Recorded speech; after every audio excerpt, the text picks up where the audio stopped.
Сегодня государство оказывает поддержку малым и крупным предприятиям в развитии, ведь предпринимательство – это важный механизм развития экономики государства.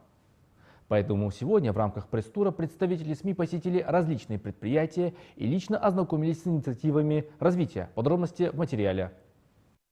В первую очередь редакция посетила производство полуфабрикатов, владельцы которой получили безвозмездную государственную поддержку в размере 3 миллионов тенге.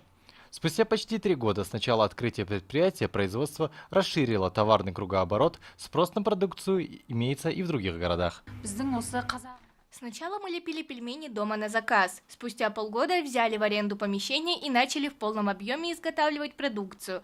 Она, кстати, пользуется спросом. Следующий объект посещения – акционерное общество «Запчасть». Работа предприятия по производству сталелитейных, механических, штамповочных и инструментальных тяжелых металлов для внутреннего рынка идет полным ходом. После журналисты побывали на предприятии по производству корпусной мебели. Как отмечают руководители, предприятие получает заказы и отправляет мебель в 10 городов Казахстана. Кроме того, в стране функционирует всего 2 таких предприятия. Уже 20 лет занимаемся изготовлением и продажей мебели, поставляем продукцию в школы, детские сады, бюджетные организации и так далее.